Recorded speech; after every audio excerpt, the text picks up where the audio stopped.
Ladies and gentlemen, go ahead and welcome to the 915 High School Football Insider Show. This is our second to last week as of right now. I'm your host, Trey Smith, with my guy Ernesto Jordan, with my guy Mario Rodriguez. Jumping right into the show, man. Game of the week last week. We picked another good one. Hanks took a loss to Parkland, traveled down there, and they lost 38-34. It was definitely a dogfight between both squads. Hanks was leading in the first quarter with a 14-7 lead, but that Parkland offense, without Mr. Anthony Carrillo, took over and dropped 17 points in the second quarter. And the Parkland defense stiffened up in the second half, came away with the win 38-34. Jay, tell me a little bit about Parkland on Parkland's and how they pulled away. Defense. From what I heard and from what I seen was that it was a goal line, kind of like on a 3-yard line, kind of like a goal line stance. So I mean, for Parkland to be down and then come back and dominate with their defense, because their defense, that's what they're known for, is their defense. So that's a good thing. That's good stuff. And more on your end, Hanks, what do you think they kind of missed out on? I've not been able to capitalize from inside their own 3-yard line. You know what? It's kind of hard to say, to be honest. I did see a few plays out there. I saw Mr. Jude Blanco make some more plays for another show, as always. I was looking for the guys that we know, and I honestly saw them. I just thought they could give him the ball a little bit more. But what I will say is this. I don't believe there were too many people that had Hanks in this position at the beginning of the year. Hats off to Coach Release. Hats off to all those young men. Hats off to the friends of the show that came by and told us they are the foundation of that program. Because you know what? However you want to see it, those guys came to play. Yeah, definitely. And it's good. Hanks isn't quite out just yet. Oh, no. So they still have a chance. The chance of getting a home game is out the window. But there's still in there, and hopefully Coach Felice and his boys and company come back ready to go. All right, so let's go ahead and move forward to our game of the week this week. Our first one is going to be Bel Air at Del Valle. Winner, district champion, 1-5 AD1. Tell me a little bit about what does Del Valle have to do to solidify their dominance in 1-5A, Mario? So Del Valle has to come out and play defense. I think they got a couple key pieces that were hurt. They got a couple of bad calls. Well, I wouldn't call them bad calls, but calls that didn't go their way. Last week, I think they started slow. Somewhere I read that they were beatable and that, right now someone can take advantage. I don't believe that. I think Del Valle is going to come out shooting on all cylinders, and I believe they will come and represent like they should have.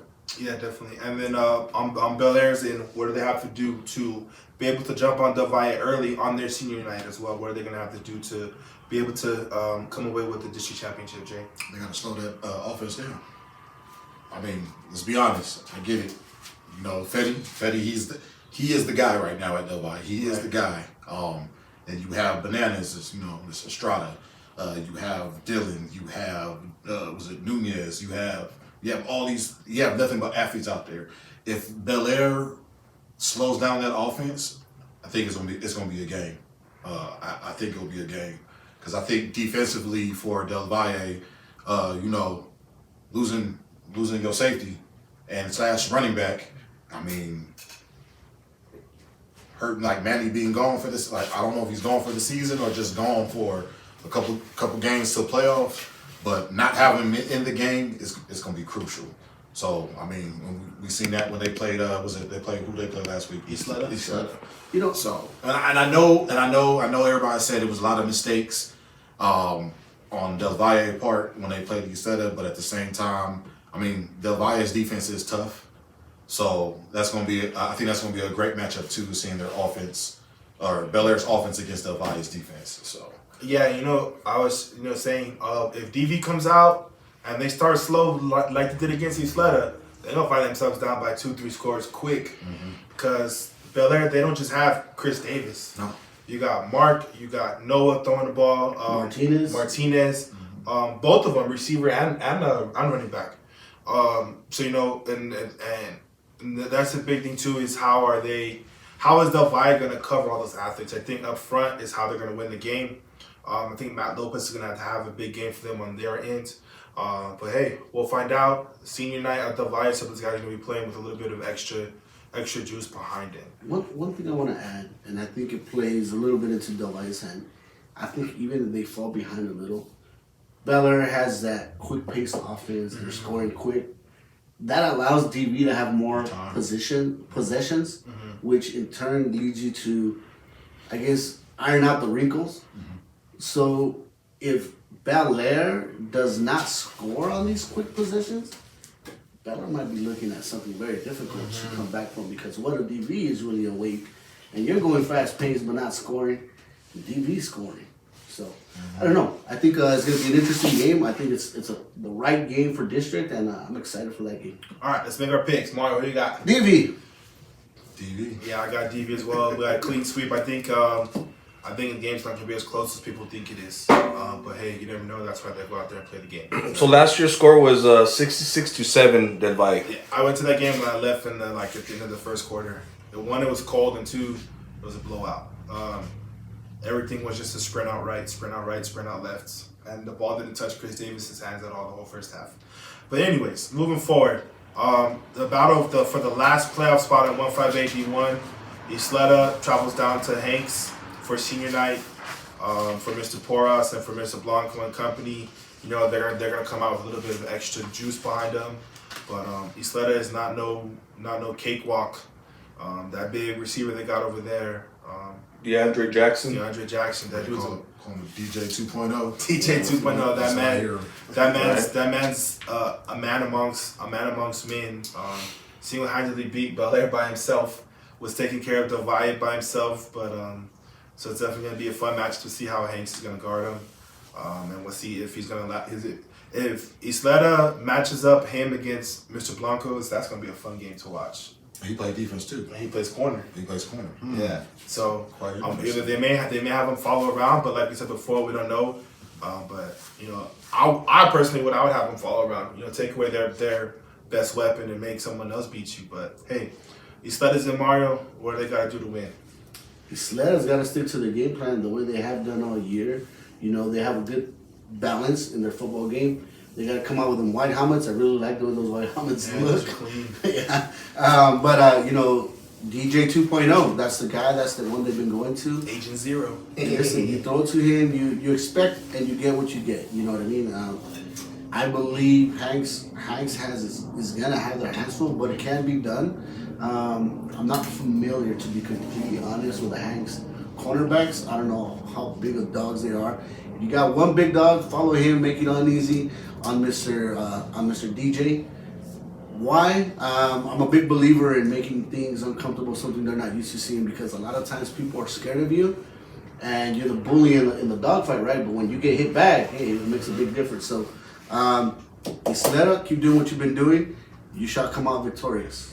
All right, and then on Hankson's, Ernesto, what do you think are big 3 keys they have to do to come away victorious? Defense got to get a stop. Defense got to hold them. Offensively, I haven't heard Hanks running the ball lately, so I'm gonna tell you like this: if they have like a kind of running game to complement the passing game, but if they air raid out, because look, Hanks been throwing that ball like crazy. So it's the number 2 passer in the city. Exactly. So like that's a big step from Hanks last year, because Hanks last year was run. They had that awesome. He was a great running back. He got hurt, but he was a great running back. So I just think it's going to be that passing offense on Hanks. If they torch Isleta, it's going to be Hanks all day. Or unless Isleta stop Hanks, it's going to be a battle. So yeah. All right, let's make our picks. Who you got, Ernesto? I got Hanks. Mario. It's a tough one for me. You know what? It's tough for me in many different reasons, but the main one is because I haven't had enough time to see Isleta on, and I've seen a lot of Hanks. I really like Hanks. Yeah, I like Hanks in this one too. I believe Isleta's not gonna have enough answers. Even with Hanks missing their starting running back, as we were found out last week, which that could have made a difference in their game as well. I just think Blanco and that Porras to Blanco connection is gonna be too much. No matter, even if he does follow him around, Valise is smart enough to find a way to get him open. So we'll see. But hey, that's why the game is played. So we'll find out. You slid at Hanks. Let us know your thoughts. All right, fun one. Last year, you slid up beat Hanks 28-10. 28-10. He slid beat Hanks. So this is a bounce back game for Hanks this year. Win and you're in. On the Battle of 148 D1 for the district championship down at Beatty Semang Stadium. Riverside travels down to go take on the Bowie Bears. And a good one on Bowie's in Ernesto. What do they have to do to come out victorious? Bowie. Their defense got to show up. That's all I'm gonna say. Bowie's defense got to show up because Riverside has a lot of weapons on offense, and they're friends of the show. So hey, they have a lot of weapons on. They have a lot. Both of them are friends of the show, but I just think Riverside's offense is maybe a tad bit better than Bowie's. But yeah, that's the only way I can. Yeah, it's gonna be a tough one. I think before I get to you, Mario, I think on my end for Bowie, control the clock, run the ball, keep Riverside off the field. All right, Mario, tell me a couple, 3 keys Riverside has to do to come out victorious in this game. Okay, Riverside, it's a very good team. If they stay balanced, and I keep throwing that word out, right? But if they stay balanced, they have number 4. I forget his name. Really, really good tailback. A little short dude. Yeah, real short. Itty bitty. Hey, that guy runs. He's nasty, yeah. Man, I love seeing him play. Except it was against my team, so he destroyed us for a little bit. But hey, kid can play. And we were trying to get him out of here a few times. For whatever reason, he hadn't been able to make it. One of them would be run the ball. The other one is let that run, set up that pass. Riverside has that one good passing scheme where they'll throw the ball to a couple of good receivers for some good posts that'll take it to the house. They have the talent for it. And then the third one is stay patient with the wide, because our friend of the show, Derek, will sit there when he's not handing it off, and when he's going to pass it and they're covered, tucks it and runs. So if they do what they've been doing all year, they should be victorious. Awesome, yeah. Riverside definitely has to air the ball out, score, and play some stout defense against that run and be sound. Because if you're not sound, Bowie's going to hit you with a couple play action passes that's going to go to the house. We know what they say, right? The best defense is a good offense. Yep. All right. Last year, Riverside beat Bowie 63-6. So it's going to be a big bounce back for Bowie this year, so we'll see. All right, so let's go ahead and make our picks for this game. Mario, who you got? I have them all year, and I will tell you a quick pick. I will go Bowie in a very close one because they run the ball, and then because of the run, they're going to set up that pass to number 21. Ernesto? I'm gonna go Riverside. Yeah, I'm gonna go Riverside on this one. High power Gotta offense. beat the champions. Yeah. Hey, you got to go through the champion to be the champion, best, right? Absolutely. That's right. And nobody's beat them in a long time. Yep. All right, let's just run through these. Hey, welcome back to the 915 High School Football Insiders. We have our featured athletes of the week right now. We're sitting here with none other than cornerback Nathan Mendez and wide receiver Rudy Garcia from Eastwood. You know, you got the 1-6A champions in the house. You know, welcome to the show, guys. Welcome. We got our co-host over there, co-host Mr. Ernesto in the hizzy. Thank you, sir, for coming on and helping us out today. Thank you for having me on. So we're going to start off with Rudy Garcia. You know, he's got 59 receptions, 1,040 yards, and 6 touchdowns leading over the Eastwood Troopers. And then we have Nathan Mendez with 32 tackles, 4 INTs. You know, and obviously we have one offense, one defense. They complement each other. I'm going to start off with Nathan because I like defensive side of the ball, bro. What is it like to be such an intricate part of that Eastwood defense right now? You know, Go for Coach always preaches being a team player, so I just do whatever I gotta do to make the team win, help the team win. That's it. All right. And so now on the flip side, on the offensive side, Rudy, what is it like knowing that you are, in my opinion, you know, Mr. Mijares' go-to guy? Feels good, you know, we built that chemistry all summer long, you know, working, trying to get that chemistry going, and it's paid off. All right, so I guess sticking with that, what did your offseason look like for both of you? We'll start off with Nate, then we'll jump back to Rudy. I know you guys had to add a big offseason, man. You guys came back one district, 1-6A, biggest district in El Paso. That means you guys are the top dog in town. You're not 1-5A top dog, you know, you're the top dog. Yes, sir. What did your offseason look like? Off season, I just worked out 7-on-7 with this guy right here. Sometimes we would go out, run around to the field. these guys made me better, way better than. Who won that matchup? He had his reps and I had mine. Good answer. Good answer. How about you, Rudy? Just summer workouts every morning. Coach Lopez would preach, always there. If you weren't there, you have to run. And then after, getting more work, and then going to track. Running, getting your speed up, route running, and then also 7-on-7. We went to South Lake, to Midland, all these tournaments. We also went to the state tournament in 7-on-7. Ernesto, what you got for them? So I got for you, Rudy. What camps did you attend during the off seasons? I went to the UTEP one and then a Trinity camp. Out of those camps, In Texas Tech. Out of those 3 camps, which camp you feel that you did the best at? Probably Texas Tech. Texas Tech. The Trinity one was also good, but Texas Tech was way more organized and more like. Okay. And for yourself, what camps did you attend? Or I didn't attend any no camps. this season. Oh, okay. Well, I'm gonna roll right into it. Next question. What is the one area of your game you focused on this off season to get better in? Honestly, I worked out the SDB. You gotta have discipline, like eye discipline. So I worked on my eye discipline. Running one-on-ones with these guys, shifty, Rudy shifty. Always looking at his hip shit. Always helped me. So eye discipline. And me just route running and speed. That was the main focus. Like track, I would go every day. Track coaches really helped me. Also focusing on different sports. They knew I was in football and they would help me a lot with getting quickness and speed. And also just doing footwork, cones, and ladders every day. Also helped. What do you run in track? The 100 relays, mostly the 100 meters, 4x1, 4x2. That's for fast guys, for those of you that don't know, have big guys like me. So, real quick, speaking with that, you guys always obviously are talking about getting this workout in the summer and stuff like that. That's always awesome, right? That always shows dividends on the football field once the season starts. What's something that you guys can actually, I guess, a little bit of advice that you guys can give someone, I guess, maybe a young up-and-coming lower classman or someone maybe in the middle school area where they're trying to improve their work? Would it be something along the lines of, for instance, you guys kept saying you guys can work with each other, right? You got a really good defensive back to look at, and you got a really good receiver. How does that complement each other when it pays off on the football field come Friday nights or Thursday nights, depending on what day you guys are playing? Well, going against the best, Eastwood's the best, defense and offensive wise. Going against the best, everyone else isn't as good as what you've already gotten to, and that just makes it better.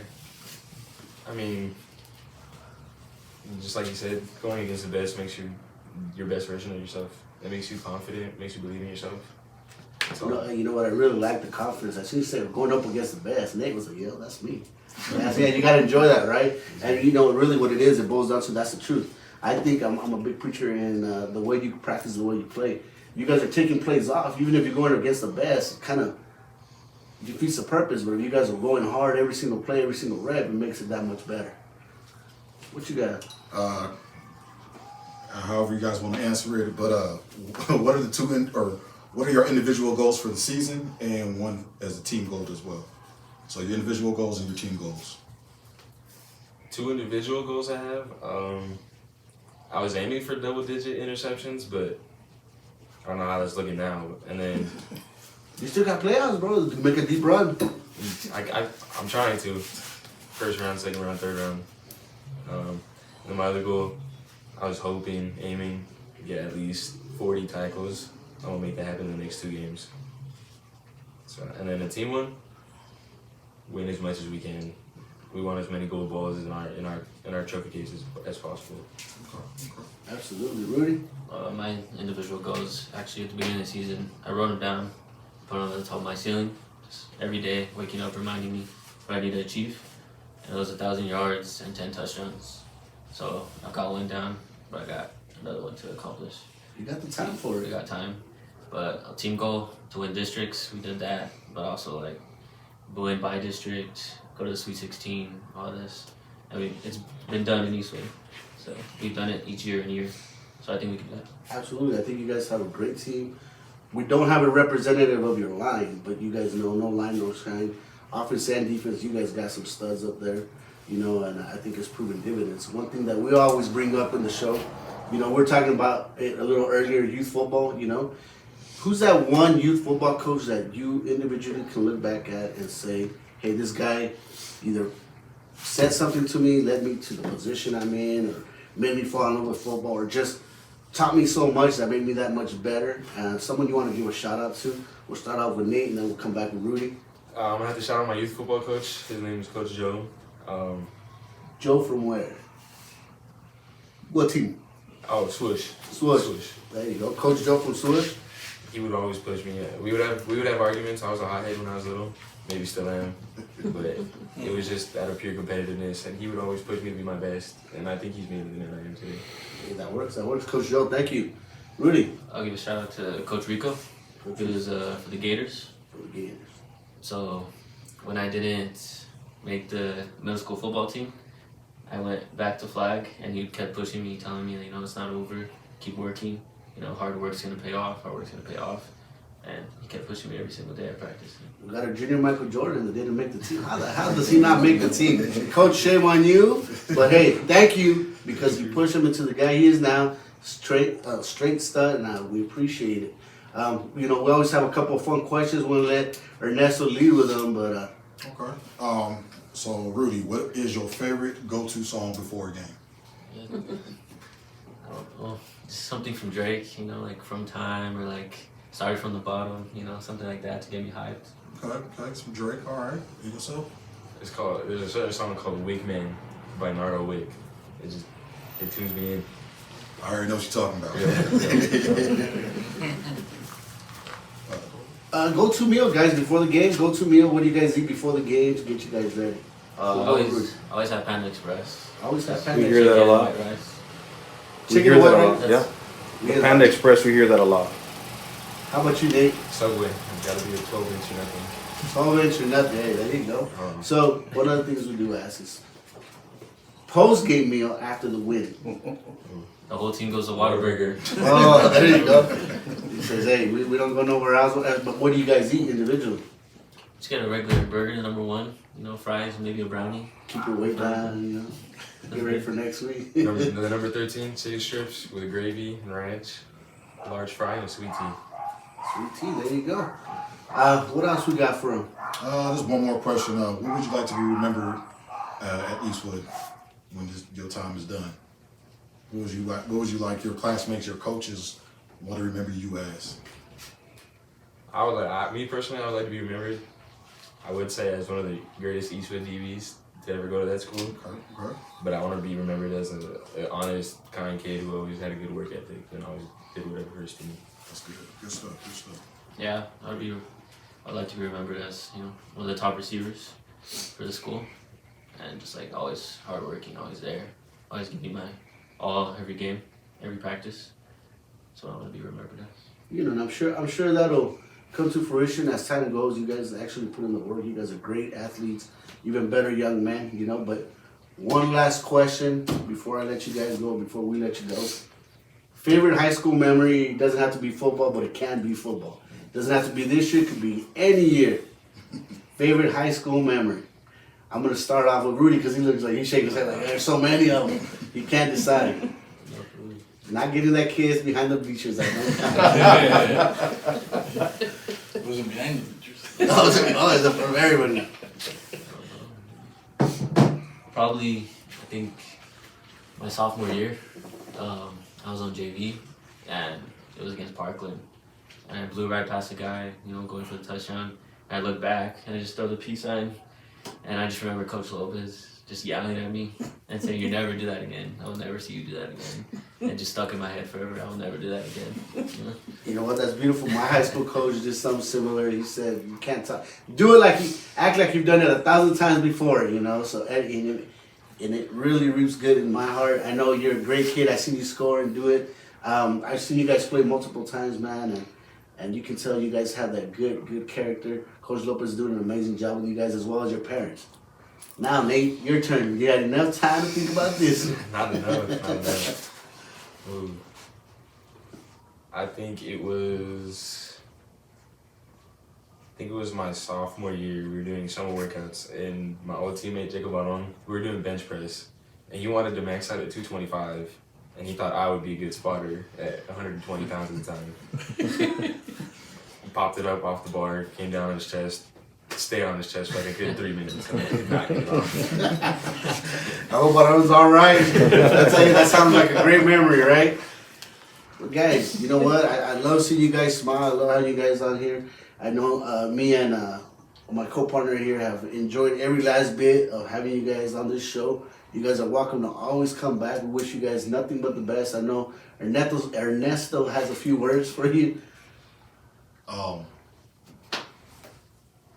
don't know what else to tell you guys. You guys are playing. I mean, it's good to see you guys play. I mean, because I've seen you guys play as sophomores and juniors, and you guys don't know who I am, but I'm just a coach that just watches. So and then like to see all the kids that I coach and to see all you guys play and play together, and you guys are doing good things. So just keep doing what you're doing. Keep your heads up. No matter win or lose, you go out there, you ball out. That's it. And that myth that you have to play youth football from 6 all the way to 13. I mean, these guys, they play youth football. Tackle, they play just flag, and look at them now. So that's just a testament, man. If you're hungry, you can get there. Absolutely. Right? Hey, you guys are representing 915. We all love you guys. We're going to all pull for you guys throughout the playoffs. Any team down there, we got you. If you guys make it deep enough, we will go watch you, right? Right. So, Yeah. appreciate it. Thank you guys. Come back anytime you guys want, all right? Friends of the show, Ernesto, Mario. Thank you, guys. Last week, on Thursday, Coronado took care of Socorro. Pebble Hills took care of Eastlake. Austin won a shootout that was much needed against Bowie. Andrews took care of Burgess, Eastwood. In a game that was closer than the score seemed against Franklin, 138-27. They solidified district championship. Shout out Troop, congratulations. Mountwood took care of El Dorado. DV finally got their heads out of their rectum and they took care of Isleta. Parkland took care of Hanks. Bel Air over Horizon. Chapin over El Paso. Sanelli beat Irvin. Clint beat Fabens. And Monahans took care of Mountain View. Anthony lost a close one to Reagan County. Alpine took care of Tornillo. And that last one, Canutillo took care of Jones. Quick question. Does the Sanelli mean their victory gets them in the playoffs over Irvin? There's a possibility. I'm going to say yes. I was wrong though because I chose Irvin. Y'all chose Irvin for that game. Yeah, I think so. No, I think I chose Sanelli. It was a Hey, different by the game. way, the Rangers just won their first World Series. Did they? Congratulations, Texas Rangers. 1-0. All right, this week, Thursday, Senior night at the Lady on the Hill. Canutillo takes on El Paso. Mario? Canutillo. Canutillo. T.O.B. All right, Coronado against Mountwood. I got Coronado on this one. I'm gonna go Mountwood. Can't go against I'm Cam. going Mountwood. And All Mr. right, Lone Wolf here, senior night. So we'll see. I'm gonna ride with Coronado on this one.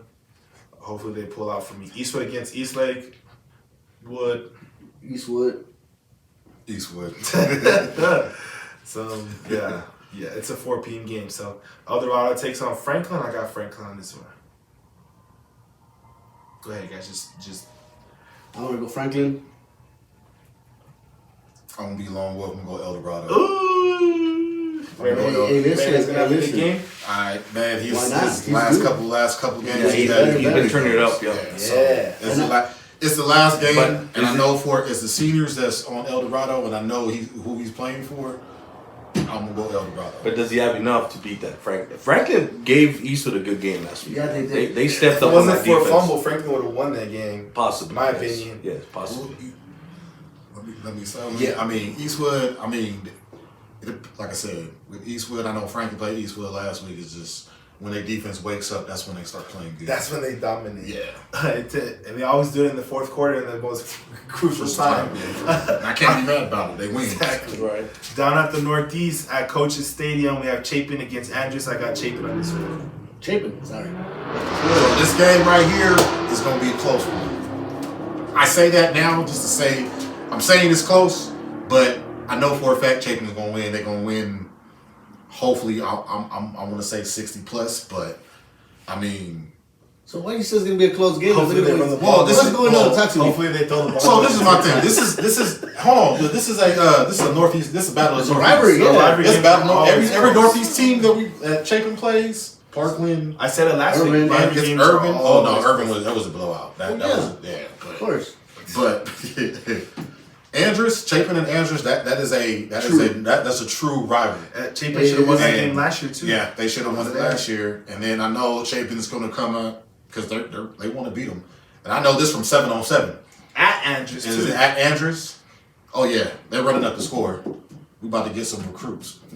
So is that what it is? We're about to get some recruits. Run up the scores. Always trying to take people's kids. All right. Run up the score. Burgess at Jefferson.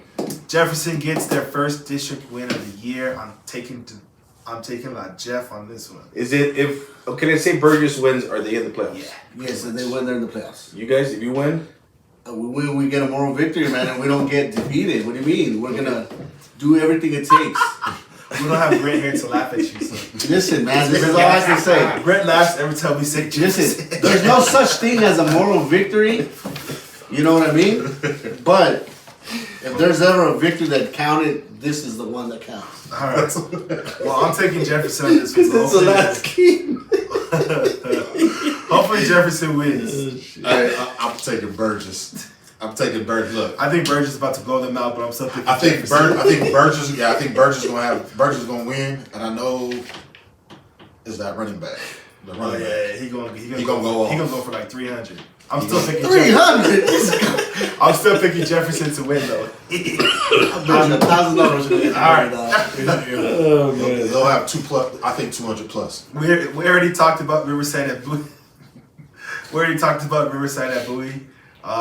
We did it at Austin at Irving. All right. Well, Okay, so if Austin wins, Riverside wins, Riverside- loses, Three-way tie. then we tie for district. Riverside wins, they're outright DC. Okay, Oh well, at a home game. right. But if Three-way tie, coin flip. I just made it simple. I didn't have to In other use words, it he all. didn't want you to talk to your producer. yeah, I back know. then, but you Shut up. Huh? It's cold and I'm all wet right now. All right, because of water. All right, here we go. Austin, you guys get your minds on the gutter. Tell the Raider Cut fans this that out, man. Hey, is that why you wore your Raider stuff? Because No, I wore it because this is what I wore to work. I was at a game right now. It's cold, man. All right, Austin at Irvin. I think we could all say we're going to pick Austin in this one. Yeah. Yeah. All right, here we go. Bel Air, Del Valle, we talked about. America's at Socorro. Pretty sure we know who we're all going to pick. America's. Socorro, I'm just playing. Next year, Socorro, you'll get your first win. America's. Parkland at Horizon. Park Big. Parkland. We talked about Isleta at Hanks. Ozona at Anthony. I'm taking Anthony on this one. Who the hell is Ozona? I don't They're know. from- It's between like Fort Stockton and Ozona. I thought that was a damn singer. You know. Sosuna. Ozona. Yeah, you should drive by there and think the same thing. So, but where's Ozona at? It's like passing Fort Stockton. All right, so I'm going Anthony. All right, Fabian's at Fort Stockton. Fort Stockton Big. For Stockton. Fort Stockton. Yep. Pecos at Mountain View. Whoever wins is going to get the 3 seed in the playoffs. So I'm going to go Pecos here. Mountain View. Mountain View. I think I've been right on all the Mountain View favorites picks. Oh, Mountain they're View. freaking air raid too, huh? Yep. Mountain View. Let's go, baby. I still got Pecos. All right. Monahan's at Clint. Monahan's going to put up at least 70 on Clint. They're the number 5 team in the state of 4A right now. So, and then Odessa Compass is gonna put up a lot against Tornillo. Agreed. All right. So before we finish this off, something to look out for is relocation district wise.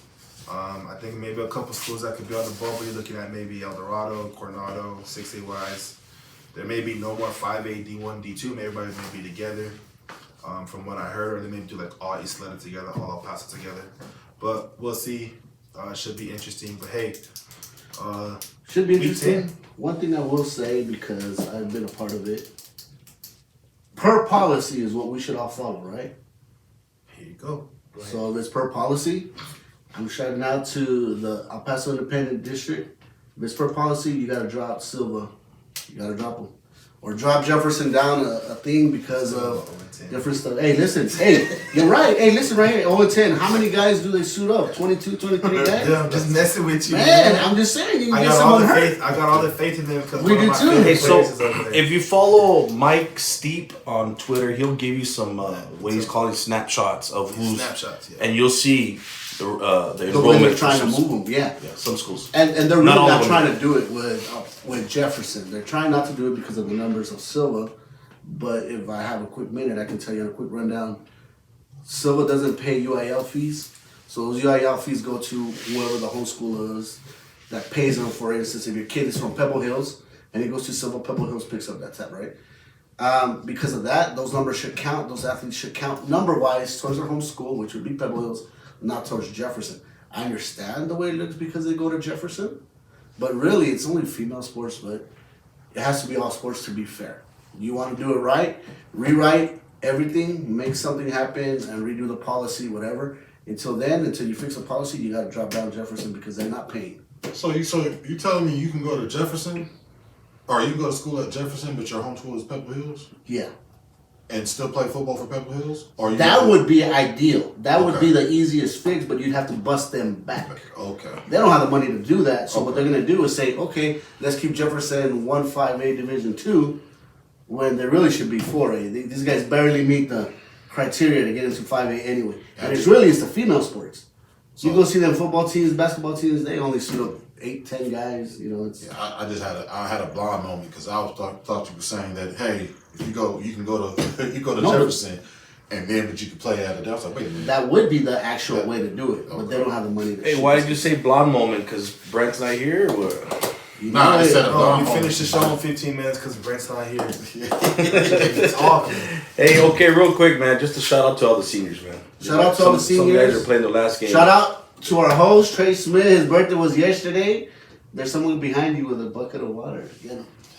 Oh, look, he didn't even miss. He's like, I'm so wet. I I wouldn't don't doubt it. matter. I'm already full of water anyways. You know what? There's a lot of kids, a lot of coaches out there that have done a lot of work. Keep grinding, keep doing you, keep it up. Thank you, parents, for being here, part of the show. Keep supporting your athletes. Your athletes are what make this happen. You guys make this page happen, and like the way Ben said, it's senior night for a lot of these kids that will never, ever, ever, ever Play it down on football. play another down of football with a helmet and pads. Don't forget to hug your kid. Tell them you love them. Be proud of them. Okay. Yeah, one thing you'll never miss is a memory of high school football. That's always gonna stick with you no matter what. These guys talk about dinosaur ages games. I was the littlest guy out there, but I could long snap when I was running down the field. You're never gonna forget those memories. It was fun. It's always gonna be fun. Best wishes again to all the seniors out there. Whether you win or lose, that's all you got. And you guys want to play next level. Push your film out, push your tape out, and no school is less than another one. You have some of the best players in the NFL and the Hall of Fame that went D2, D3, NAIA. So if you could play, you will be seen. But other than that, though, you got anything else, Ernesto? Anything else, Mario? Hey, Week 10 next week is our special playoff edition of the 905 High School Football Insider Show. Hopefully, we have a special guest coming along, so be ready to go for that. Other than that, stay tuned, and we'll see you guys next week. Thank you guys for coming out and watching.